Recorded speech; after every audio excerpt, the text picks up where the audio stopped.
Hi guys, I hope आपका financial management का paper काफ़ी अच्छा गया होगा। पेपर इजी था, 3 घंटे में इजीली हो जाने वाला पेपर था। एमसीक्यूज़ भी इजी वाले आए थे, ज़्यादा कॉम्प्लिकेटेड एमसीक्यूज़ नहीं थे, प्रैक्टिकल एमसीक्यूज़ ज़्यादा नहीं थे, थियरी वाले एमसीक्यूज़ ज़्यादा थे। एमसीक्यू बैंक में से भी काफ़ी एमसीक्यूज़ यहाँ पे देखे गए थे।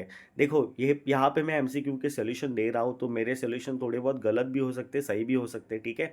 आई एम 99% श्योर कि मेरे सही एमसीक्यूज़ के सोल्यूशंस है। फिर भी किसी टीचर्स के साथ मेरा डिफ़र करता है तो आप उनको फॉलो कर सकते हो।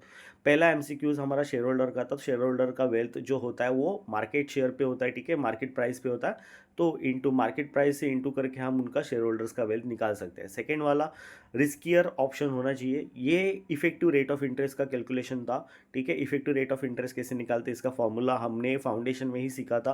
तो 12.55% इसका पर एनम आना चाहिए था।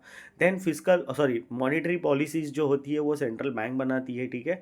तो मॉनेटरी पॉलिसीज का ऑप्शन होना चाहिए था। जीडीआर का नॉन रेसिडेंट इन्वेस्टर्स ये होना है, ठीक है। फर्म विदाउट, देखो अभी करंट रेशो हमें बढ़ाना है, ठीक है, 2:1 करना है। तो हमें क्या करना पड़ेगा, जो भी हमारा फिक्स एसेट्स है उनको बेचना पड़ेगा कैश में, जिससे कि हमारा करंट एसेट इंक्रीज हो जाएगा। तो इससे हमारा क्या हो जाएगा, 2:1 रेशो बन जाएगा। Now coming to this point, ये वाला क्वेश्चन करने के लिए आपको रेशोज़ का थोड़ा बहुत नॉलेज चाहिए होता है, ठीक है। तो बड़ा वाला एक क्वेश्चन था एमसीक्यूज़ के हिसाब से, तो इसमें 7.67 इसका ऑप्शन आता है। एंड ये वाला क्वेश्चन भी थोड़ा बहुत बड़ा क्वेश्चन था, ठीक है। आपको पता होना चाहिए फॉर्मूला क्या है, risk free return, risk premium, etcetera etcetera. जैसे कि यहाँ पे इस बच्चे ने यहाँ पे एमसीक्यूज़ का एक फॉर्मूला लिखा है, उसके अकॉर्डिंग इसने सॉल्व किया है। तो इसका आंसर 14% होना चाहिए। And then cost of capital require tax adjustment इसमें हमको बस डिबेंचर्स को ही लगती है, ठीक है, कॉस्ट ऑफ डिबेंचर्स को। देन इसके बाद में ये वाला क्वेश्चन काफ़ी इजी वाला क्वेश्चन था। यहाँ पे करना क्या था, इसका फॉर्मूला क्या है प्रॉफिटेबल इंडेक्स का। प्रॉफिटेबल इंडेक्स का फॉर्मूला ये है present value of cash inflow divide by present value of cash outflow. तो 15,83,892 डिवाइड बाय 14 लाख करना था, तो आपको 1.13 आंसर मिल जाता।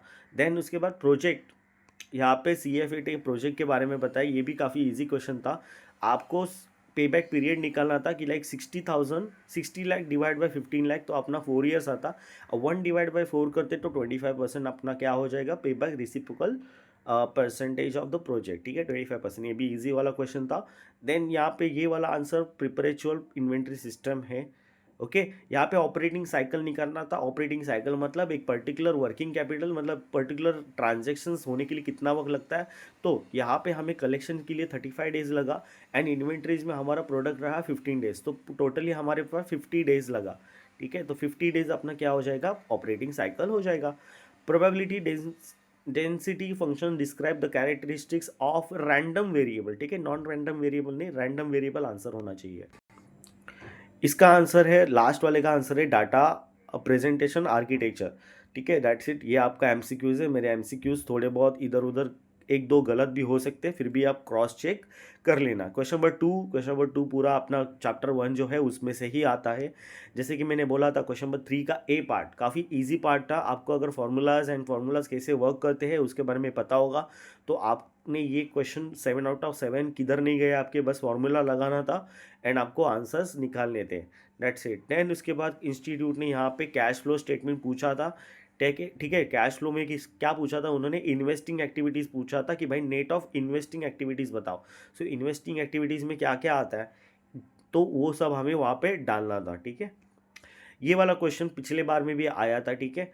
एंड ज़्यादा मुश्किल क्वेश्चन नहीं है। Comparative statement and common size statement जो है उसमें से ये क्वेश्चन है, एंड काफ़ी इजी क्वेश्चन था। बस कैलकुलेशंस करने थे एंड आपका ये क्वेश्चन हो जाता। अभी कैसे कैलकुलेशन करने हैं, तो उन्होंने 31 दिसंबर 2023 का बेस प्राइस दिया हुआ है। उस बेस प्राइस से आपको 2024 एंड 2025 के अमाउंट्स निकालने थे।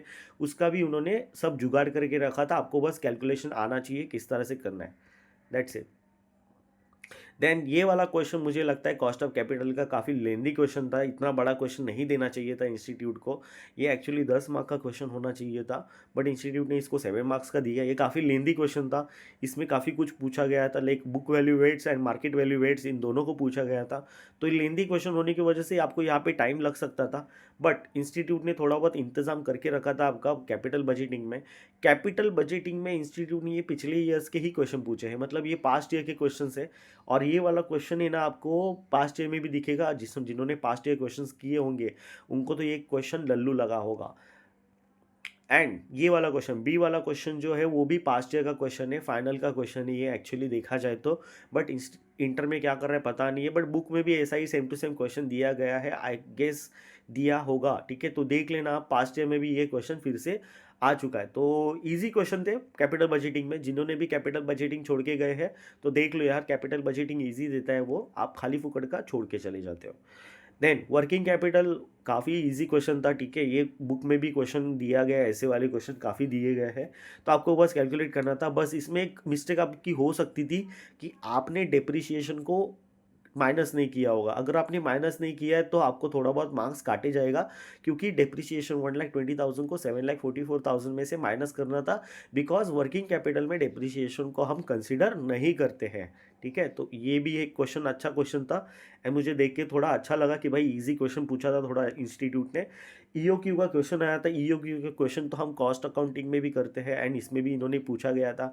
तो ये वाला तो भाई सोने पे सुहागा हो गया, मतलब 7/7/14 बहुत ज़्यादा एग्जामिशन वाला पेपर था ये, मतलब 60+ आराम से आ जाते अगर आपने प्रिपरेशन ठीक ठाक किया होगा तो।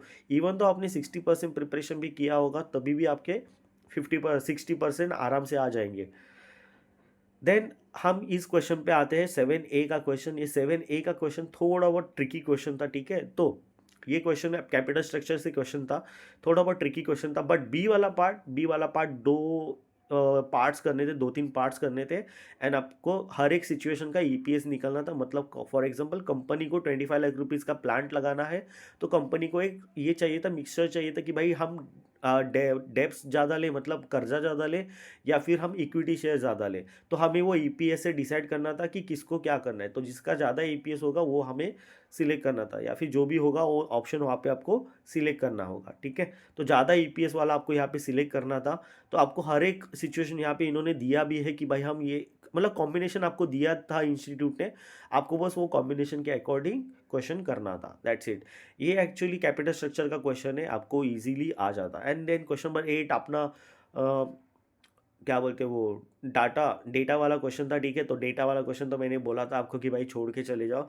तो पेपर ओवरऑल इजी था, करने लायक था, 3 घंटे में इजीली हो जाता। बस इसमें प्रॉब्लम ये था कि भाई कॉस्ट ऑफ कैपिटल का क्वेश्चन काफ़ी लेंदी था, दैट्स इट। बाकी क्वेश्चन मुझे ऐसे नहीं लगे कि भाई लेंदी हो सकते थे, और ये वाला एक क्वेश्चन थोड़ा बहुत स्टूडेंट्स को कन्फ्यूज़ कर सकता था, बट ये वाला क्वेश्चन पास्ट ईयर में भी आ चुका है एंड फाइनल के बुक में भी है ये question. And this question is also like similar question है बट ईजी है, थोड़ा बहुत आपको पता होना चाहिए कि करना क्या है, तो इसमें कोई प्रॉब्लम नहीं आनी चाहिए। ओके, तो पेपर ओवरऑल इजी था। अगर आपको लगता है कि पेपर मुश्किल है तो भाई तुम्हें पढ़ाई करने की ज़रूरत है, बट पेपर एकदम इजी था। आपको ठीक ठाक, मतलब मेरे मेरे मानने से मतलब 60+ तो आराम से आ जाने चाहिए, एग्जामिशन आ जाना चाहिए financial management. Thank you, good bye.